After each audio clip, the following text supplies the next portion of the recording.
라헬과 이삭의 죽음에 대해서 우리가 한번 말씀을 나누겠습니다. 라헬과 이삭의 죽음입니다. 이번 주 강단에서 우리가 함께 나눈 말씀이 그리스도에 대해서 우리가 말씀 나눴습니다. 하나님의 능력과 하나님의 지혜인 그리스도입니다. 세상의 능력과 세상의 지혜가 아니고 하나님의 능력과 하나님의 지혜가 그리스도란 거죠. 그래서 이 하나님의 능력은 바로 다르게 보면은 십자가와 부활로 나타낼 수 있죠. 그리스도가 말하는 것이 십자가와 부활이에요. 그래서 우리가 복음 전할 때 이 십자가와 부활에 대해서 분명히 선포해줘야 되죠. 그리스도 얘기할 때 그리스도의 삼중직, 선지자왕, 제사장 중요하지만 십자가와 부활을 얘기해줘야 됩니다. 그게 예수님이 이 땅에 오신 이유거든요. 십자가는 바로 우리의 모든 죄를 용서하신 것이고 부활은 영원한 생명이에요. 그러니까 예수님이 이 땅에 오신 이유가 죄사함과 생명을 주시기 위해서 오셨다, 이렇게 보시면 되죠. 그래서 우리가 그것 때문에 그동안 제사 지냈던 모든 것을 한 번에 끝내시고 영원한 속죄를 받은 것입니다. 이게 바로 하나님의 능력이라는 거예요. 그러니까 하나님의 능력이라는 거 우리 잘 봐야 돼요. 왜 그러냐면은 이 땅에 우리가 예수님을 믿는다는 것이 결국은 뭐냐 하는 거에 대한 답이란 말이에요. 이게 예수님을 믿는다는 거에 대한 답이 이게 키가 안 되면은 전부 우리는 내 능력 믿고 삽니다. 지금 전 세계 그리스도인이 잘못하면요, 자기도 모르게 자기 능력 믿고 살아요. 그러면 이제 될 것 같지만 안 돼요. 그 성경 지식은 많이 있고 기도는 되게 매끄럽게 하고 전도의 내용은 많이 이렇게 하는데 전부 다 자기 힘을 갖고 하기 때문에 결국 안 돼요. 그리고 마음속으로는 예수 믿으면 다 된다 그러는데 왜 안 되지? 모든 문제 해결자라 그러는데 왜 안 되지? 나는 뭐 해도 안 돼. 내 기도는 당연히 응답 안 돼. 이러고 살고 있어요. 그러니까 마음이 죽을 지경인 거예요, 사실은. 그러고는 누린다 그래요, 겉으로는. 속으로는 막 미치는데 사실은. 그러니까 이 속이는 거란 말이에요. 이게 왜 그러냐면은 뭘 잘못했냐면은 하나님의 능력 바라보고 믿는 게 아니고 내 능력 자꾸 의지한단 말이에요, 우리가. 내 능력 의지하는 내용이 어떤 거냐면은 자기 열심과 노력과 자기의 내용을 가지고 사는 거예요. 자기 성취, 자기 만족으로요. 자기 힘을 가지고 자꾸 하니까 안 되는 게 신앙생활이. 그럼 뭐 너무 그렇게 할 거 아니지 않냐, 그렇게 말하지 말고요. 진짜 냉정하게 보셔야 돼요. 그래서 저는 이 하나님의 능력을 잡는 사람들 믿음 보고요, 어떤 걸 봤냐면은 차라리 글을 모르는 사람이 낫겠다, 이런 생각 들었어요. 이 복음만에 들어와가지고 그런 거 많이 봤거든요. 우리는 글을 너무 많이 알아. 너무 똑똑해. 히브리어 헬라어까지 알아. 심지어는 라틴 말까지 알고. 그래가지고는 너무너무 화려해요. 막 솔로몬 성전같이 화려한데 속은 믿지 않아요. 이렇게 될 수 있다는 거죠, 잘못하면. 그런데 글을 모르는 사람은 글로 모르니까 아까 80 먹은 그 할아버지 같이 듣고 싶어서 온 거 아닙니까? 믿고 싶은, 그게 믿음 아닙니까? 그러니까 글 모르는 사람인데 믿음 좋은 사람 많거든요. 제가 본 분들 중에. 무식해요, 완전히. 근데 글도 모르는데 희한하게 복음이 들어가 있어, 그 사람은. 오직 복음밖에 없어요. 왜요? 글도 모르면서 들은 복음이니까 얼마나 귀했겠어요, 그분이. 주워 들은 거 가지고도 진짜 믿어버린다니까, 이분은. 남들이 그렇게 공부 많이 해가지고 지식으로 터득한 그 복음 없어도 이 사람은요, 진짜로 믿어버리는 복음을 갖고 있는 거예요. 그러니까 딱 제대로 되죠. 이게 진짜라고 봐요. 그럼 그 무식한 거 아니냐? 아니에요. 진짜 진실한 믿음 못 봐서 그렇죠. 그럼 믿음 한번 보세요. 보면은 가슴이 녹아버립니다. 부끄러워집니다. 내 믿음이 이거 참 창피하구나. 나는 그래도 뭐 대학도 나오고 대학원도 2개 나오고 야, 나는 대단한 사람 같은데 참 창피해요. 그런 분들 앞에서. 그 믿음 앞에서만요. 이분은 글씨 몰라. 숫자도 몰라. 그런데 완전히 믿어버린 거죠, 진짜. 연세 말하라 그러니까 89세 3세 그러더라고. 누군지 아시죠? 김진 권사님 아실 거야. 89세 3세가 뭐예요, 뜻이? 그런 나이 들어봤어요? 나이가 89세에서 정지가 됐어요, 이분은. 90세를 셀 줄을 몰라. 89세하고 3년 지났다는 뜻이죠. 92세요. 글씨 몰라요. 그런데 가니까 저를 안고, 우리 요양원 목사님 보고도 너무 좋아가지고 안고, 글씨 모르는데 진짜 그 믿음이라는 게 뭔지 보이는 거예요. 제가 보니까 무식한데 믿음이란 게 뭔지 뭘 믿죠? 하나님의 능력을 믿는 거예요. 그분이. 우리가 그 믿음을 말하는 거예요. 지금 이 믿음이. 우리가 지식으로 알고 공부해서 알고 이해해서 아는 그런 수준의 믿음이 아니고 이분은 십자가와 부활 자체를 그냥 믿어버린 거예요. 그런 믿음이 필요합니다. 그게 나를 의지하지 않는 거예요. 사도 바울도 그럼 똑똑한데요. 사도 바울이 그래서 빌립보 3장 7절 8절 보면 뭐라고 되어 있습니까? 앞에 쫙 자기 배경 얘기하고 내가 이 모든 것을 복음을 정말로 복음의 가치를 아는 그때부터 뭐로요? 배설물로 따지겠다는 거예요. 내가 이 하나님의 복음이 가장 고상함을 위하여 내 모든 배경을 배설물로 여겼다. 그러니까 바울도 새로 시작한 거예요. 내가 다 무식하고 모르는 걸로 하자. 이제부터 내가 완전히 내려놓고 그때부터 새롭게 이제 내 목표가 바뀌었다는 거예요. 뭘로요? 내가 하나님께 발견되기를 원하고 정말로 표대를 향하여 가기를 원하고 부름의 상을 위해서 살기를 원하고 내 배경은 하나님의 나라라는 것을 나는 알고 싶다는 거예요. 그게 바울의 소원이 됐어요. 전에는요, 자기가 막 어마어마한 승리자고 똑똑하고 지식을 갖췄고 성공자고 대단하고 엘리트고 그런 것이 자기의 자랑이었는데 이거를 다 배설물로 내려놓고 새로 시작하겠습니다. 마찬가지입니다. 그러니까 하나님의 능력이란 것은 자기를 부인하는 것부터 시작이 돼야 돼요. 그래서 어떻게 보면은 그것이 모르는 사람의 믿음이 진짜 믿음 아닌가 이런 생각 들어요. 좀 잘 나오고 대학 나오고 똑똑한 사람들 믿음 약간 좀 의심해봐야 되지 않겠나 싶더라고 속으로. 뭐 그런 건 아니지만 그러니까 우리가 세월이 오래 지나가지고 매끄러운 기도한다고 그분 믿음 좋다 연결하면 안 될 수도 있어요. 말을 더듬는데 그분이 진실한 기도를 하는 것일지도 몰라요. 처음에 믿어가지고 나와가지고 하나님을 두렵고 떨리고 그분의 능력을 믿는 그 덜덜거리는 그 기도가 진짜 기도일 수 있어요. 말을 막 어눌하게 못하고 막 하나님 해놓고는 1분 동안 끊어졌다가 주여 하고 1분 끊어졌다가 눈물을 쭉쭉 흘리고 들어가도 그 사람이 진짜 기도한 거예요. 그 믿음의 기도를 했기 때문에. 근데 막 사람의 심금을 울리고 미사여구를 부르짖으면서 주여 외치고 그렇게 감동적인 기도를 했는데 마음속에 근심을 갖고 기도한 사람일지도 몰라요. 그러니까 진짜 믿음이란 걸 봐야 돼요. 우리가 입에서 나오는 모습만 보면 되는 게 아니고 그 사람의 상태를 하나님이 보시잖아요. 이 마음이 필요하다니까. 그게 하나님의 능력입니다. 제가 그걸 얘기했어요. 하나님의 지혜는요, 십자가와 부활, 그리스도가 하나님의 능력이라면 하나님의 지혜는요, 이 세상 지혜가 아니란 거예요. 그럼 뭔데요? 하늘 보좌의 능력, 하나님의 지혜는요, 전도에 미련한 방법처럼 이 세상 사람이 볼 때는 굉장히 미련해 보이는 그 지혜예요. 그러니까 굉장히 조금 수준이 낮고 이런 게 아니고 이 머리가 좀 나쁜 사람일수록 어쩌면은 머리가 자기 능력이 좀 부족한 사람일수록 어쩌면은 자기 자신이 이렇게 사회생활하기 좀 어렵다고 할 정도로 약간 좀 모자라는 사람일수록 그게 진짜 믿음 아닌가 하는 생각 들어요. 너무 똑똑해버리면은 저 사람이 저게 지식인가 믿음인가 헷갈리잖아요. 어디까지가 믿음인지 모른단 말이에요. 너무 똑똑해요. 똑똑하니까 암기력이 좋죠. 그러니까 그 입에서 나오는 말이 굉장히 은혜가 되는 것 같은데 그거는 그 사람이 진짜 믿는 건지 똑똑한 건지 모른단 말이에요. 제 말씀 좀 잘 분별하셔야 됩니다. 하나님의 지혜라는 것은 결국 뭘 얘기하냐면은 이 세상 지혜가 아닌 거예요. 우리가 말하는 이 세상 지혜 수준이 아니고 하나님께서 준비하신 지혜란 말이에요. 우리가 하나님 바라볼 때는 우리가 볼 때는 되게 미련해 보여요. 에이 저렇게 하면 안 되는데 에이 저건 아닌데. 근데 하나님 지혜는요 그런 방법을 안 써요. 우리가 하는 방법은요 여리고를 돌아라가 아니에요. 여리고를 무너뜨려요. 우리가 하는 지식은. 야 힘을 합쳐서 전부 나무를 이렇게 팍 앞을 이렇게 깎아서 전부 들고 돌기 앞으로 가서 문을 쿵쾅거리면서 부닥쳐야 돼요. 그리고 이 벽돌에다가 대고 정을 가지고 쪼개야 된다고. 그게 우리 방법이에요. 그게 사람의 지혜거든요. 근데 하나님 지혜는 그런 게 아니에요. 미련한 거예요. 돌아라. 하루에 한 바퀴씩 돌아라. 마지막 날 6바퀴 돌고 외치라. 뭐 이상한 방법 쓰잖아요. 물에 들어가는데 무거운 거 240kg짜리 4명이 둘러매고 물이까지 넘었는데 들어가라 그 속에.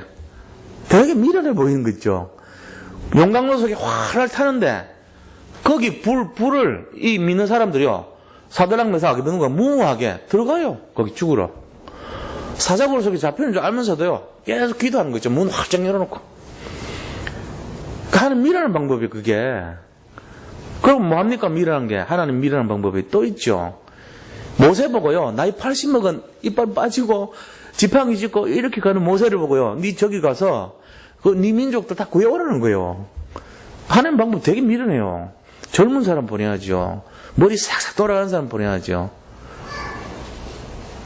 제 말을 생각해보세요. 진짜가 아닌가. 이게 하나님과 능력과 하나님의 지혜예요.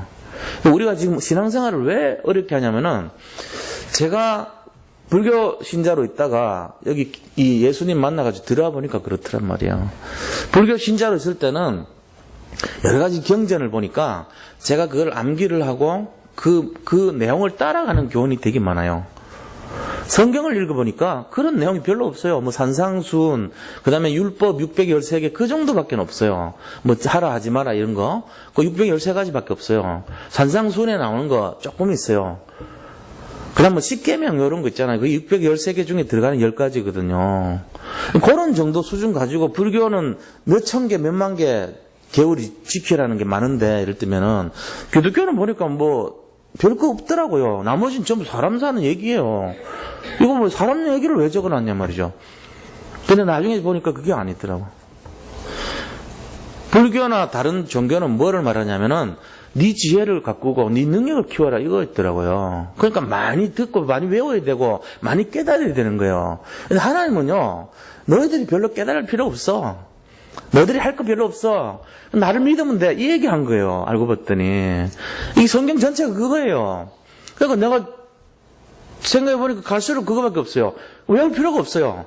성경을 외울 이유가 하나도 없는 거 이해하면 돼요. 그리고 제일 목적은 믿는 거예요. 그래서 하나님의 지혜와 하나님의 능력인 그리스도를 믿는 것이지 그분의 교훈을 우리가 잡고 사는 게 아니에요. 그래 생각하니까 틀린 거예요. 그분의 가르침을 배워서 사는 제자가 아니에요. 그분을 믿는 제자인 거예요. 이게 다르더라고요. 그래서 저는 믿었어요. 무식하기 때문에. 내가 아는 게 불교밖에 없었기 때문에 저는 믿었던 거예요. 그러니까 여기까지 와서 목사하고 하나님 하라고 시켜준 거 있죠. 시켜준 게 아니고 이 길로 걸어가게 만들어준 거예요. 한 게 믿는 것밖에 없으니까. 저는 아는 게 없으니까. 이 차이란 말이에요. 지금도 제가 얘기하는 게 그 얘기해야 돼요. 그러니까 지식으로 배우고 노력해서 자기가 얻는 중심으로 했던 모든 대부분의 기독교인들은 지금 세상을 변화시키지 못해요. 자기 능력 갖고 있으니까 안 되게 돼 있어요. 그들의 삶의 이유는요.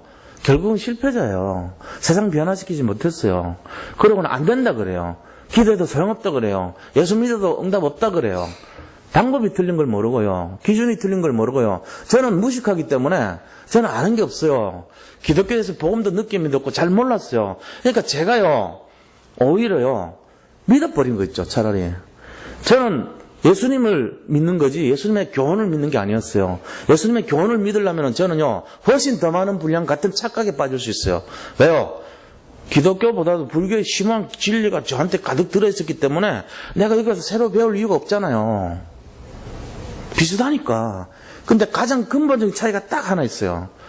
이쪽은 자기를 믿어가지고 수행을 하는 것이고 여기는 예수를 믿는 것이에요. 이건 부처를 믿는 게 아니에요. 부처님의 행동, 예를 들면은 부처의 행동을 내가 배워가지고 돌을 닦아서 성찰해서 글로 들어가는 걸 말이에요. 내가 부처가 되는 걸 말이에요. 근데 여기는 내가 하나님 되는 게 아니더라고요. 그분과 나는 성격이 차이가 있고요. 내가 해야 될 거는요. 그분의 교훈을 익히고 따르는 게 아니고 그분 자체를 믿는 거였어요. 이게 차이예요. 믿으시기 바랍니다. 오늘 설교의 끝입니다. 뭐 살아 라이라 죽음이라면서요. 그 얘기죠. 뭐 우리가 태어나서 복음 받고 어떻게 살다가 어떻게 죽을 것인가 이 얘기예요. 오늘. 이게 이번 주 설교하고 연결되는 내용이란 말이에요. 그래서 우리가 그 내용처럼 어떻게 믿고 어떻게 살 것이고 어떻게 죽을 것인가 여기에 대한 걸 오늘 나눠보는 거예요. 중요한 내용이잖아요. 병원 가서 사는 게 우리가 뭐죠? 어떻게 먹고 어떻게 잘 소화시켜서 어떻게 잘 배설하느냐에 대한 내용이라면 주제가 그게 병원입니다. 알고 보면은. 그런 것처럼 이 땅에서 우리가 태어나서 어떻게 살고 어떻게 잘 죽을 것인가. 이게 신앙생활이에요. 오늘 중요한 내용이죠. 그러니까. 여기에 대한 열쇠를 딱 잡고 사셔야 돼요. 사실 예수님 믿는 건 너무 쉬워요. 그래가지고 사람들이 가치를 모를 수도 있어요. 근데 이 가치를 모르는 게 우리가 예수님 믿는 건 너무 별거 아니다 이럴지 모르지만 예수님 자체를 믿으면은 그 예수님 속에 어마어마한 게 들어있다는 걸 모르는 거예요. 그러니까 내가 예수님께 배우는 게 아니고 예수님 자체를 믿는 거예요. 근데 그 예수님 속에는 전 세계 모든 축복이 다 들어있다는 거예요. 그러니까 나를 의지하는 사람은요, 이 복음의 비밀을 알 수 없습니다. 자꾸 불교식으로 돼버려요. 나를 강화시키는 거예요. 내가 뭔가를 해야 돼요. 그러니까 내가 막 자꾸 성경을 암송을 많이 해야 되고 내 지혜를 가지고 성경을 딸딸 외워야 되고 많이 읽어야 되고 많이 기도해야 되고 많이 전도 숫자를 많이 늘려야 되고 교회를 크게 키워야 되고 부흥을 시켜야 되고 이런 거예요. 목사도 그런데 잘못하면은 그거 하고 내가 부족한 걸 알고 주님이 나의 믿음의 대상이 되고 교회가 크건 작건 관계없이 예수님을 믿는 목사가 돼야 되고 예수님을 믿는 성도가 되면 끝나는 겁니다. 그게 신앙생활이에요. 한 분 계셔도 상관없어요. 그러면은 예수님 믿은 거 된 거예요. 그게 진짜 제자인 거예요. 우리가 목표를 어디다 두고 있습니까? 교회를 부흥시켜야지. 맞는 얘기인데요. 그건 하나님이 우리의 믿음을 따라서 주시는 거지 내가 목표한다고 되는 건 아니에요. 목표한다고 하면 그건 틀린 얘기죠. 그건 장사꾼 비슷한 사람 돼가는 거예요. 그게 아니고 내가 진짜 주님을 믿어버리면 주님이 주시는 것에 감사하면 되는 거죠. 안 주시면요, 내 믿음이 없어서 그러니까 갱신하면 되는 거죠. 그게 기준이 돼야 돼요. 그래서 오늘 본론의 첫 번째입니다. 육신에 있을 때 상태가 중요합니다. 내가 육체로 있을 때가 중요합니다. 이 땅에 우리가 육체로 있을 때가 너무 중요한 거예요. 왜 그러냐? 이 시간표는 순간적으로 지나가요. 그런데 구원을 받을 유일한 기회가 육체에 있고 있을 때예요. 천사들이 우리를 흠모한다고 되어 있습니다. 성경 보면. 왜 그런지 아세요? 천사들은 영적 비밀을 다 깨뜨려 보고 있습니다. 악령하고 천사는 힘이 똑같아요. 이게 대적자로 바뀌어가지고 악령이 된 거지 천사 능력이나 악령 능력이나 똑같은 거예요. 아시죠? 그거? 타락한 천사라는 거, 악령은. 우리가 말하는 흔히 귀신이라는 존재는 타락한 천사란 말이에요. 죽어서 영혼되는 그 귀신 말고 그거는 우리 한국 사상이고 성경에서 말하는 이 악령 귀신은 타락한 천사고 우리 천사하고 똑같아요. 힘이. 그러니까 만만치 않아요. 그런데 이 악령들이 우리를 이끌어가는데 우리한테 뭐를 딱 방해하냐면은 우리가 육체로 있을 때 구원받는다는 거 악령도 알고 있어요. 우리가 육체로 있을 때 구원받는 거 천사도 알고 있어요. 그러니까 막 부르주는 거예요. 왜 그런지 아세요? 자기들은 전도를 못하니까. 전도가 상급이 제일 큰 거 아닐까요? 근데 우리는 육체를 입고 있는 동안에 구원받아가지고 전도를 할 수 있잖아요. 이게 너무 중요한 거예요. 그 전도는 언제 할 수 있냐면은 이 비밀 아는 상태에서는 못하게 돼 있어요. 룰이.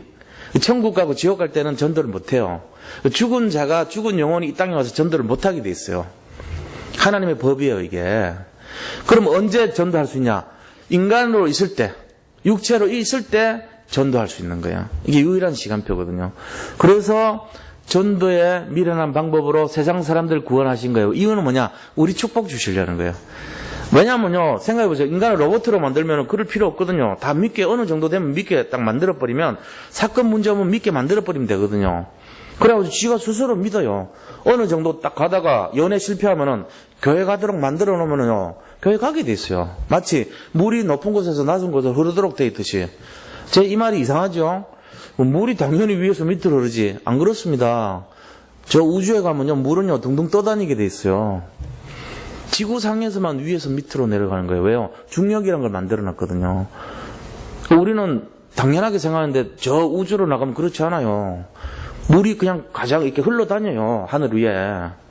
공중에 떠다닌다니까요. 그래가지고 укук 잡히는 거예요. 아무리 바다라 할지라도 위가 없고 아래가 없어요. 떠다닐 뿐이에요, 단지. 근데 이 지구에서만 물은 위에서 밑으로 흐르도록 규칙이 되어 있는 거예요. 마찬가지로 인간을 창조하실 때 하나님이 네가 문제 만나거들랑 교회당에 가라. 그렇게 만들어 놓으면 우리는 가야 되는 거예요. 가다가 가슴 아픈 일이 일어났어요. 인생살이에. 죽고 싶은 일이 일어났어요. 그러면은 무조건 교회 가게 되면은 그럼 전도 아니잖아요. 하나님 전도하신 거지. 안 그러면 또 어느 날 딱 날 잡아가지고 1년에 한 번씩 전 세계 모든 사람들 향해가지고 꿈속에서 내일 당장 교회로 가라 랄랄랄랄라 가게 돼 있어요. 그럼 우리 복 받을 거 다 뺏기는데요. 요즘 무인 자동 카메라, 무인 뭐 안내, 이런 거 사람 자꾸 없는 기계, 컴퓨터 뭐 아니면은 이 로봇 등장해가지고 일자리 다 잃어가거든요. 그게 하나님처럼 대신해버리면 하나님이 우리 사람 복 받을 거 다 뺏어가시면은 우리는 어떻게 합니까? 천사하고 똑같은 입장인데요. 전도를 몰라요, 우리도. 전도할 이유가 없는 거예요. 전도를 왜 합니까? 하나님이 하시는 거지. 전도는 하나님이 하시는 거지. 우리가 하는 게 아니에요. 건방지게 왜 전도에 일어나올 수 있어요? 그런데 전도하라 그래요. 왜? 전도가 축복이 크기 때문에. 전도를 하게 되면 어떻게 되죠? 복 받으니까. 창세기 6장 14절에 그 답이 있어요. 너를 위하여 방주를 지으라 그랬어요. 그래서 이렇게 하는 거예요. 이게 바로 구원의 기회가 육체에 있을 동안에 허락됐다는 거. 전도의 기회가 육체를 입고 있을 동안에 허락됐다는 거. 그 다음에 축복의 기회가 육체를 입고 있을 동안에 허락됐다는 사실입니다. 육체 중요합니다. 그래서. 자, 그럼 두 번째로요. 현재가 중요합니다. 그 중에서도. 과거는 모든 것의 축복의 발판입니다. 미래는 받을 응답입니다. 있는 거는 현재밖에 없어요, 사실은. 지금 내가 바라보고 있는 건 현재 이 시간밖에 없는 거예요.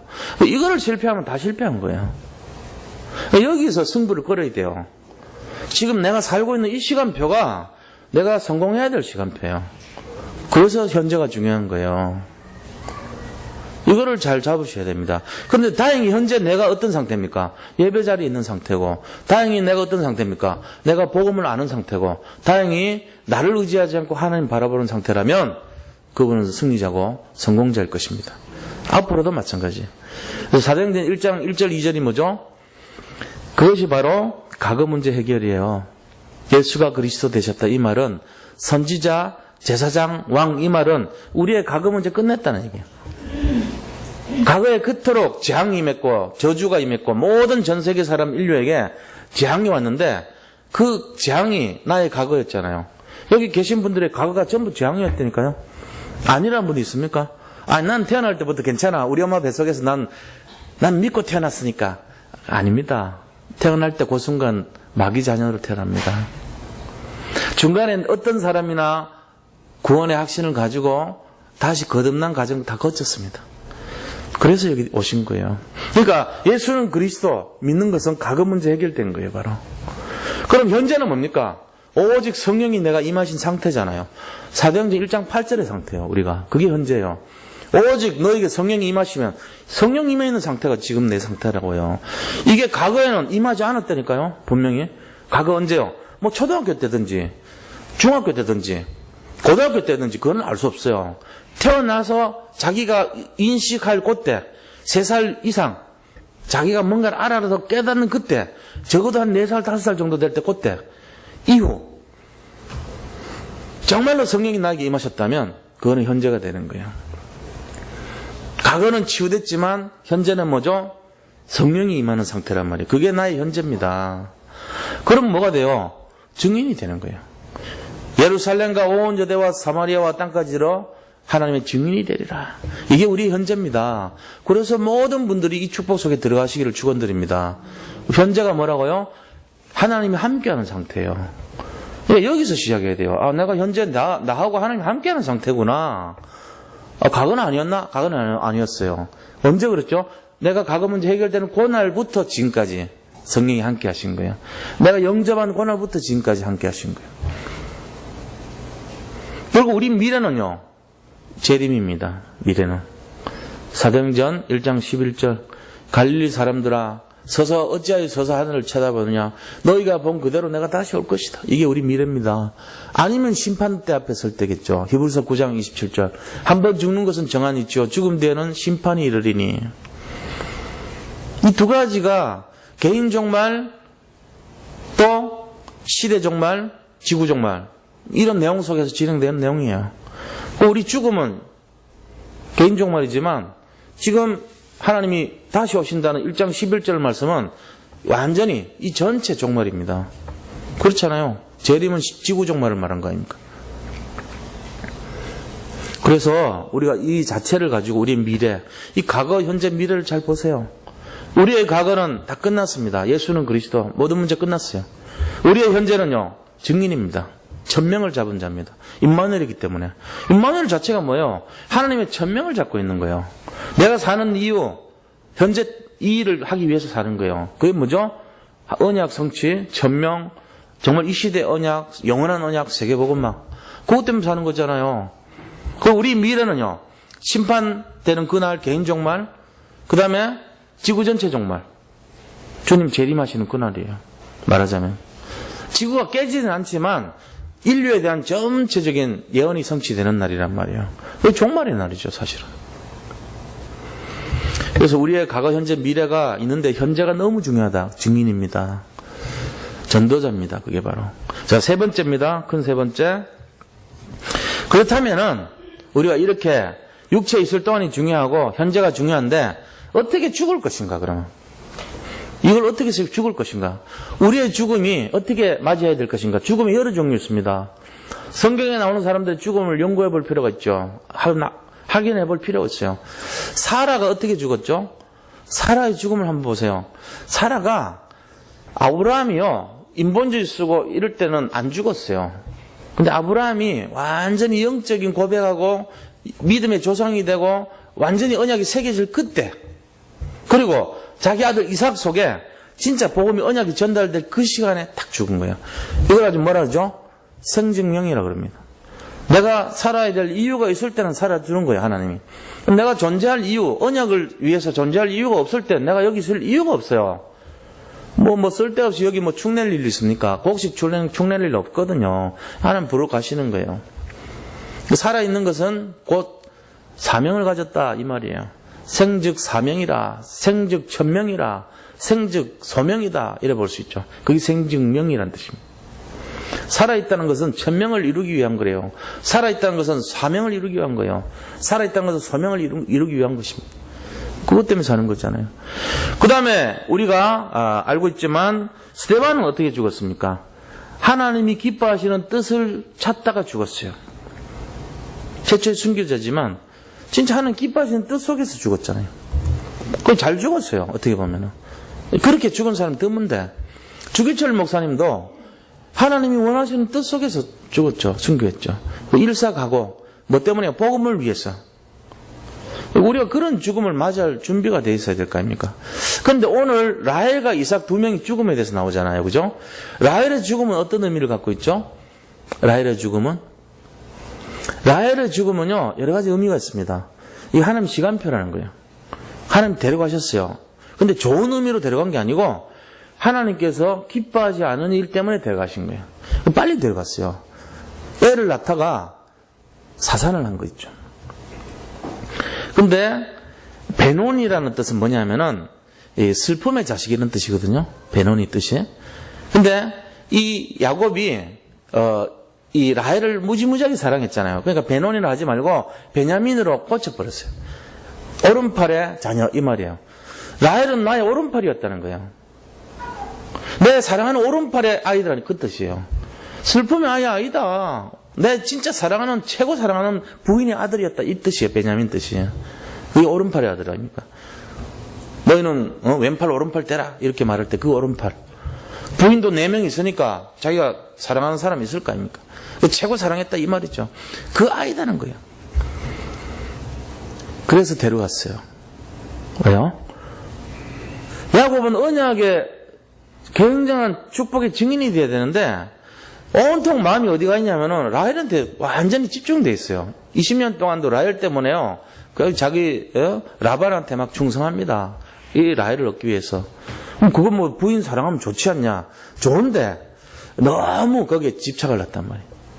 그 부인 4명 될 동안 라헬만 바라본 거예요. 라헬을 보고도 또 보고 싶어하고 이런 수준이에요. 그러니까 이게 들어가 버리죠. 우리가 이제 부부 사이 좋은 건 좋은데 맨날 막 너무 이렇게 손잡고 다니고 또 거기에 막 부인 없으면 맨날 전화해가지고 당신 어디 있어 이러고 그리워하고 보고 있어도 또 보고 싶다고 얘기하고 너무 그렇게 지나치게 부인 챙기고 이러면 하나님이 잘못하면 데려가신단 말이에요. 그래서 저는 그 적당한 선을 지키고 있습니다. 두 번째 이유가 뭔지 아세요? 이 라헬이요 드라빔을 가져온 그런 사람이에요. 다시 말하면 저 이방의 우상 숭배하는 습관을 가지고 그 내용을 가지고 있던 사람이란 말이에요. 그러니까 자기 자식들이 이제 요셉이라는 사람이 커야 되는데 하나님이 요셉에 대한 어마어마한 계획이 있거든요. 언약을 심어줄 엄마로서 자격이 없는 거예요. 이게 엄마가 돼가지고 맨날 점치고 굿하고 이런 입장이란 말이죠. 날 잡고 방향 잡고 우상 숭배 이런 수준이란 말이에요. 그리고 그 아이한테 요셉한테 맨날 야 요셉아 너 이 드라빔한테 절을 해 이럴 사람이란 말이에요. 크면은 그러니까는 빨리 그거 하기 전에 데려가 버린 거였죠. 라헬의 죽음의 의미는 그런 겁니다. 언약에 걸림돌이 되고 언약 성취에 방해가 되면은 하나님 그거를 과감하게 제거할 수 있어요. 이거 우리가 잘 이해하셔야 돼요. 그래서 라헬은 야곱에게 필요하지 않았습니다. 라헬은 그 아들 요셉과 베냐민에게 적절하지 않았습니다. 그러니까 제거를 하는 거죠, 하나님. 자, 이런 걸 우리가 보면은 진정한 축복은 뭐냐? 오직 복음이 돼야 돼요. 그거에 방해되면은 자꾸만 문제 생기는 거예요. 우리가 이거를 잘 이해하셔야 됩니다. 그냥 이렇게 양보하고 그러면 안 돼요.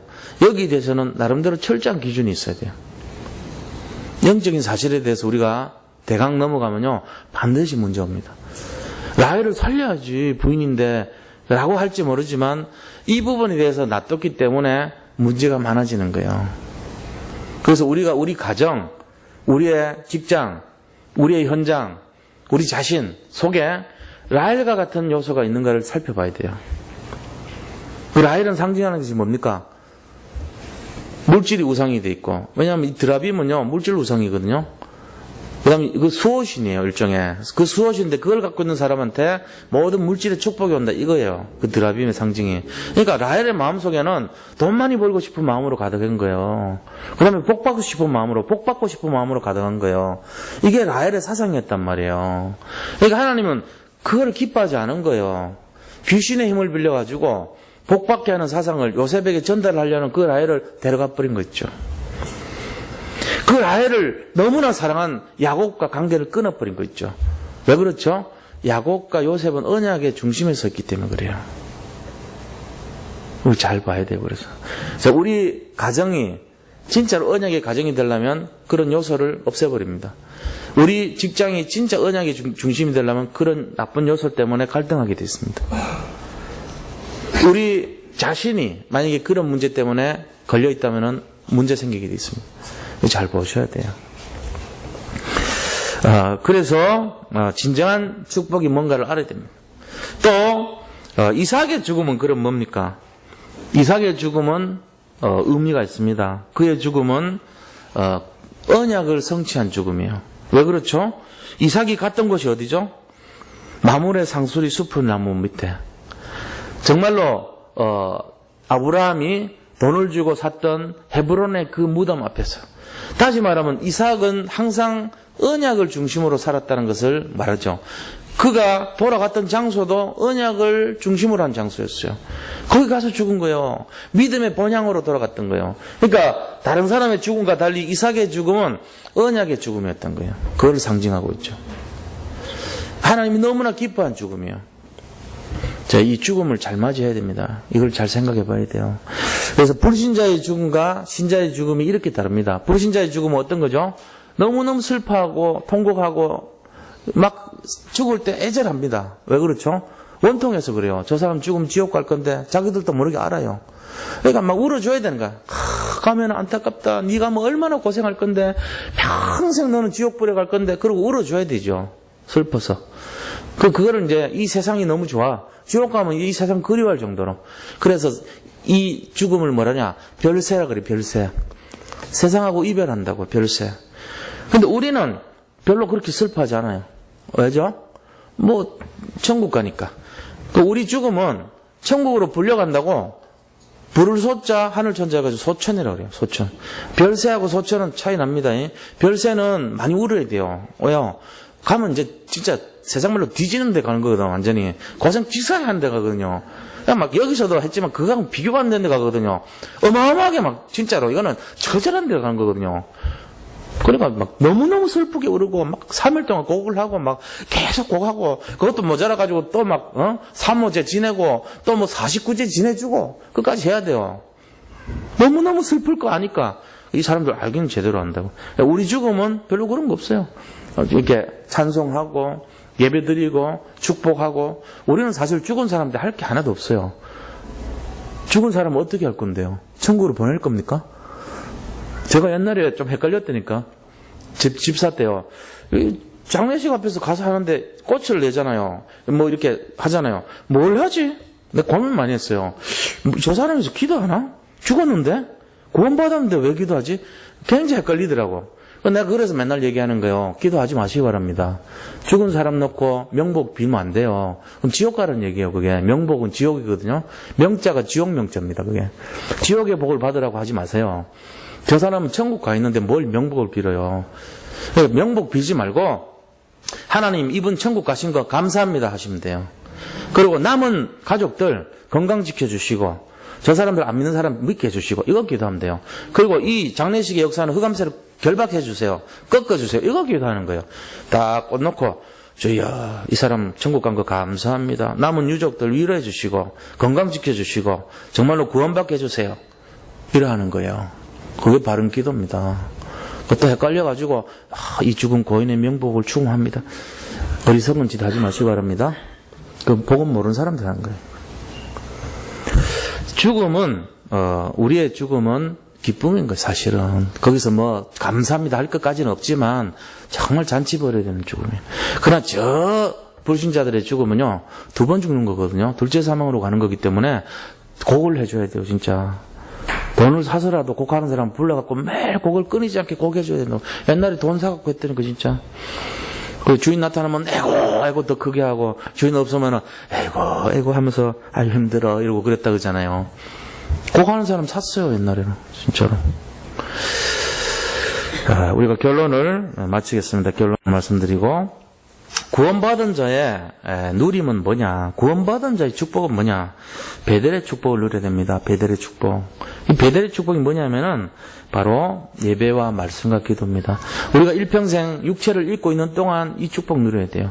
육신을 입고 있는 동안 구원의 축복을 만끽해야 돼요. 그게 뭐냐? 예배의 축복, 말씀의 축복, 기도의 축복이란 말이에요. 그리고 전도의 축복이에요. 이게 우리가 육신을 입고 있는 동안 하는 겁니다.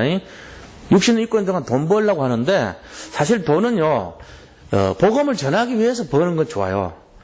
나중에 궁극적으로 돈을 벌어야 되는 이유가 근데 돈을 벌어놓고 돈 자체가 목적이 되면 어떻게 돼요?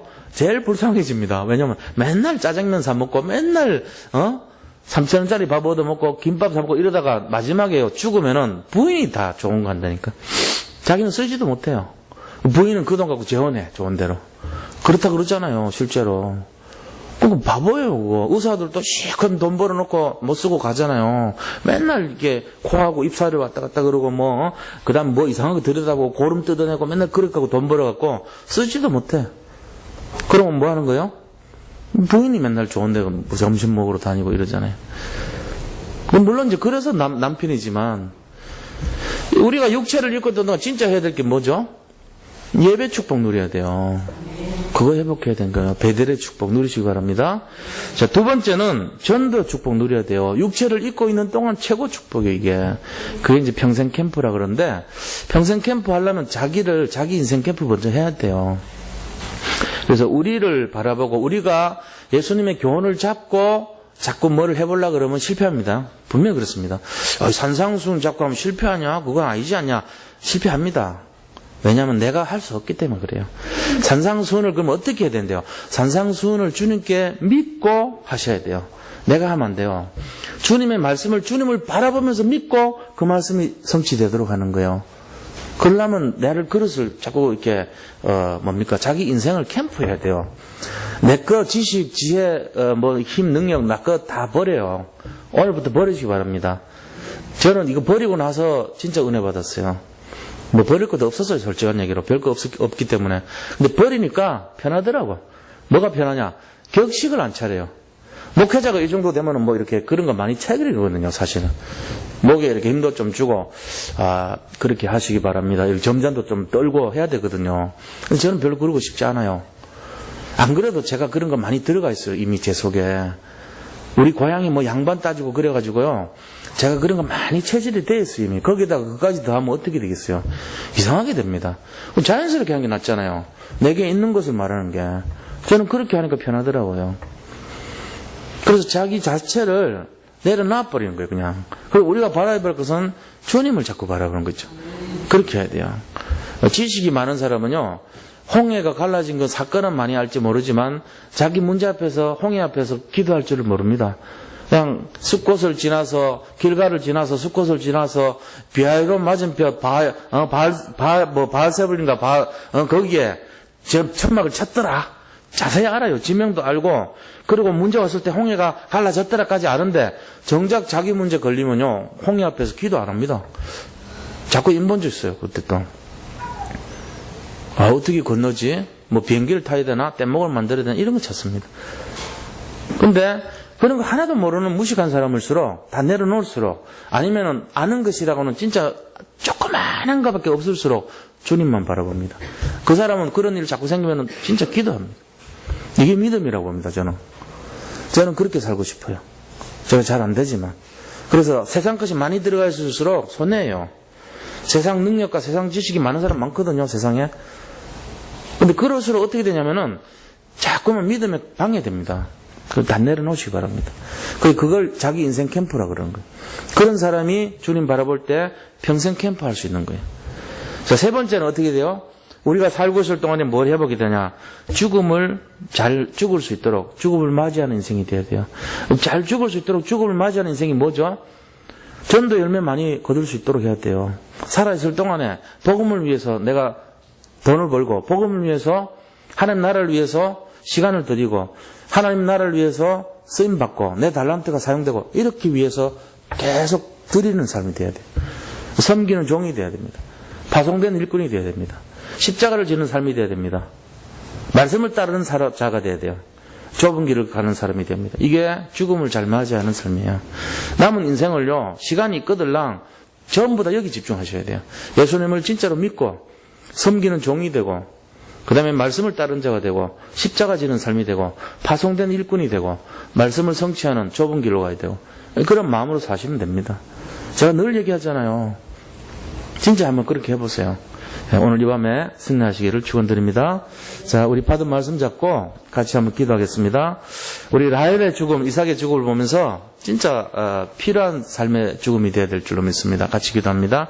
하나님, 우리의 능력이 아니고 정말 하나님의 능력을 의지하고, 우리의 지혜가 아니고 하나님의 지혜를 의지하는 오직의 믿음을 갖게 하여 주옵소서. 그래서 정말로 아버지, 육체를 입고 있을 동안에 우리 자신들이 구원받고 축복받고 전도의 사명을 감당하기를 원합니다. 언약 성취하는 축복이 날마다 임하게 하여 주옵시고, 또한 아버지, 하나님의 가장 기뻐하시는 아버지 모든 것을 성취하는 현재가 되기를 원합니다. 증인의 삶으로 살게 하여 주시옵소서. 내가 무엇을 위해 살고 무엇을 위해 가야 되는지를 깨닫게 하여 주옵시고, 아버지, 우리의 삶의 목적과 이유와 방향을, 뜻을 정하게 하시고, 정말로 올바른 죽음을 맞이하는 준비를 하게 하여 주옵소서. 정말 좁은 길을 가게 하시고, 믿음의 선택을 하게 하시고, 정말로 말씀을 따르는 자가 되게 하시고, 십자가 지는 삶이 되게 하시고, 정말로 파송된 일꾼이 되어서 시대를 살리는 축복을 누리게 하여 주옵소서. 아버지 하나님께 정말로 모든 것을 의지하고 믿고 맡기는 참된 믿음의 증인이 되기를 원합니다. 우리 산돌선교의 모든 성도님들 정말로 그 중심을 주님께서 귀하게 여기시고, 이 축복 속에 최고로 승리하는 삶 되게 축복하여 주옵소서. 모든 염려, 근심, 걱정, 절망적인 것을 내려놓게 하시고 오직 그리스도에 집중하는 최고의 응답을 누리게 하여 주시옵소서. 예수 그리스도 이름으로 기도드립니다. 아멘. 우리 교회를 위해서 같이 한번 기도하겠습니다. 우리 금요 예배 기도 제목 보시고 여기 내용대로 그대로 기도해 주시면 되겠습니다. 그래서 우리 대신방 지금 진행되고 있는데 특별히 기도해 주시고요. 석촌동